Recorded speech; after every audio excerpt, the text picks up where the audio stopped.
Allez, on se retrouve pour une deuxième vidéo où ce soir, on va lire le passage La vie sur Vénus. Cet après-midi, on a vu La vie sur Mars, qui était très intéressante, où on a pu apprendre plus sur les comportements de l'homme, de comment une femme peut s'adapter, peut adapter son comportement par rapport à ce dont l'homme a besoin. C'est-à-dire c'est pas qu'il n'a pas besoin d'aide, mais qu'il doit lui-même demander de l'aide pour ne pas se sentir frustré, même si sa compagne veut lui apporter du soutien avec tout l'amour qu'elle a pour lui. C'est parti. La vie sur Vénus. Les Vénusiennes ont un tout autre système de valeurs fondé sur l'amour, la communication, la beauté et les rapports humains. Elles passent beaucoup de temps à s'entraider, à se soutenir mutuellement et à s'entourer les unes les autres d'affection. Leurs valeurs personnelles se mesurent à la qualité de leurs sentiments et de leurs relations avec les autres. Vivre en société auprès de personnes avec qui elles peuvent échanger agréablement des idées et menus services les comblent.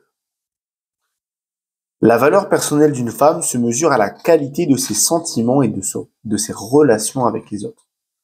Je vous la relis. La valeur personnelle d'une femme se mesure à la qualité de ses sentiments et de ses relations avec les autres.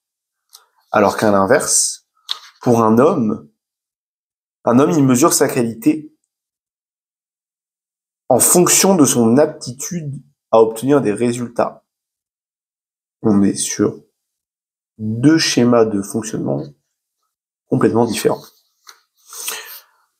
Tout sur Vénus reflète ces valeurs. Au lieu de construire de grands édifices et des super autoroutes, les Vénusiennes se préoccupent de l'harmonie de leur vie, de leur entourage et de la réussite de leur couple. Les rapports humains leur importent plus que le travail ou la technologie. À bien des égards, leur monde est donc à l'opposé de celui de Mars. À l'inverse des Martiens, les Vénusiennes n'affectionnent guère les uniformes, symbole de compétence. Elles préfèrent porter chaque jour des vêtements différents, choisis en fonction de leur humeur, car pour elles, s'exprimer et surtout exprimer leurs sentiments est primordial. Il leur arrive même de changer plusieurs fois par jour, au gré de leur variation d'humeur. À prendre avec des pincettes, on le voit bien dans la société d'aujourd'hui. Ce livre date un petit peu, il me semble. On voit bien dans la société d'aujourd'hui, personne ne se change plusieurs fois par jour, à part si on a un gros événement, des choses en particulier. Mais c'est une bonne manière de pouvoir analyser, nous les hommes, les femmes autour de nous, en fonction des habits qu'elles vont porter. Peut-être que l'humeur est plus d'un côté comme de l'autre. Sur Vénus, la communication passe avant tout. Il est beaucoup plus important de partager ses sentiments que d'atteindre ses objectifs ou de réussir. Converser et entretenir des contacts fréquents avec les autres Vénusiennes apporte une immense satisfaction. Il est difficile pour un homme de saisir cela. Pour comprendre ce que les rapports humains et amicaux apportent à une femme, il lui faut songer à ce que lui-même ressent lorsqu'il gagne une course, atteint un but ou résout un problème. Donc là, on peut faire le parallèle. Qu'est-ce qu'on ressent, nous les hommes, qu'on gagne quelque chose, on a gagné un pari, on a atteint un objectif? Ce qu'on ressent là, c'est la même chose que ressentent les femmes quand elles expriment leurs sentiments, elles parlent de leurs émotions et elles se sentent écoutées. C'est un sentiment de victoire, finalement.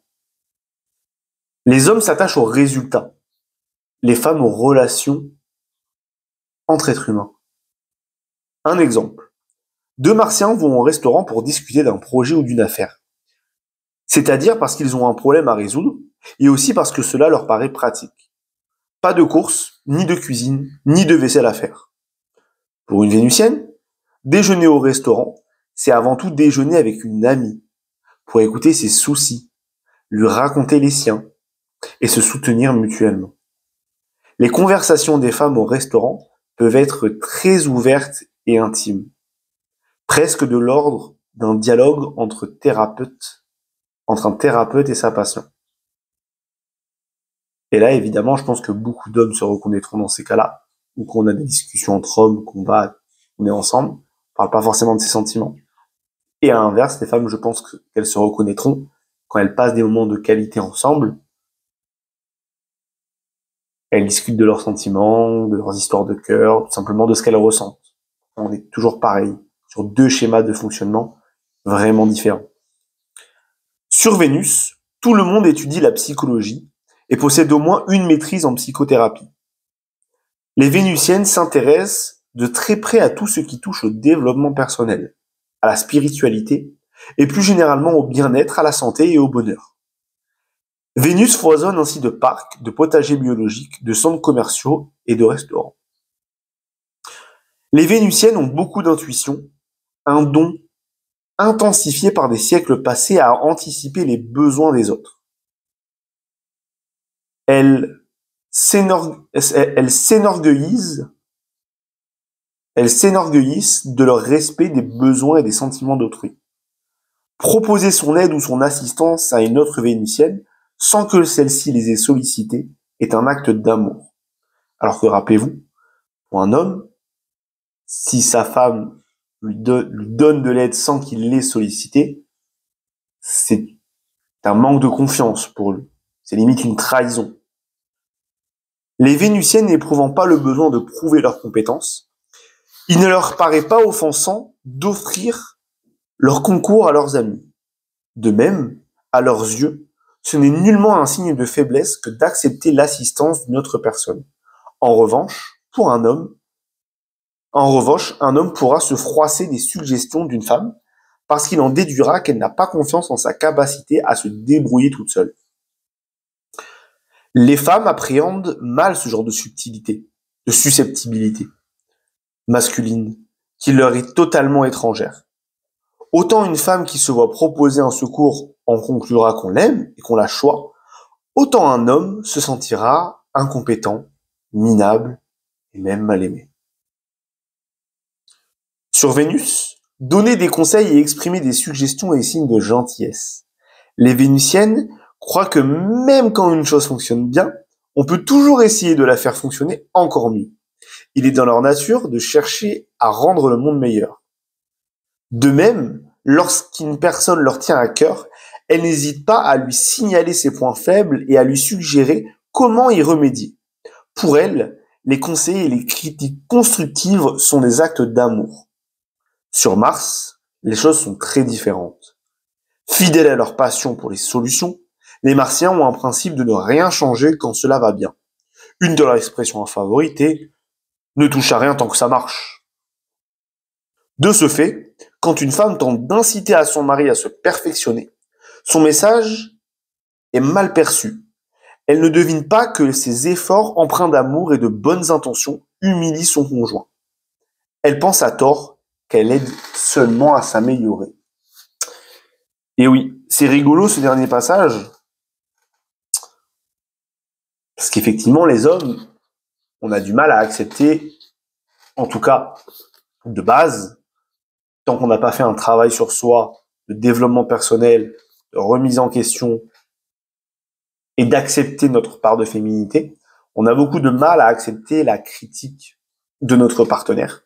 On a beaucoup de mal à accepter que cette personne puisse nous faire grandir et à accepter qu'elle puisse voir des choses en nous qui ne nous servent pas et qui peuvent nous desservir.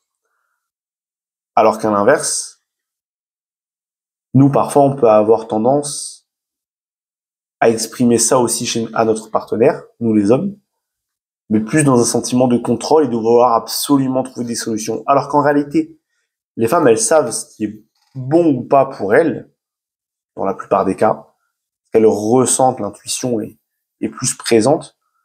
Donc elles n'ont pas besoin finalement de nos solutions parce les solutions, elles l'ont déjà. La solution est déjà là en elles, elles le savent. Et pour pouvoir la mettre en action, elles ont besoin du coup de se sentir écoutées et justement d'extérioriser cette chose-là.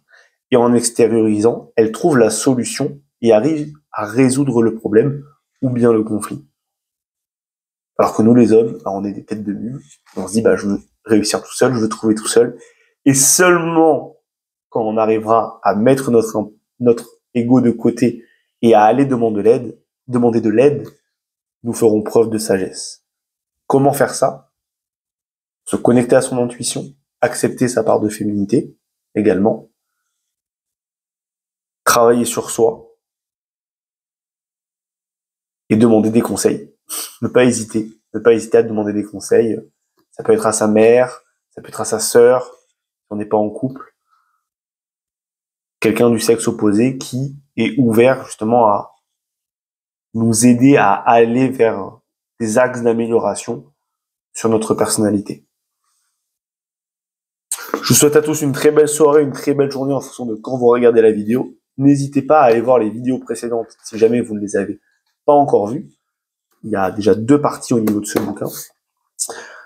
N'oubliez pas, un petit like, un commentaire, un partage, on s'abonne à la chaîne et je vous dis à très vite pour une nouvelle vidéo.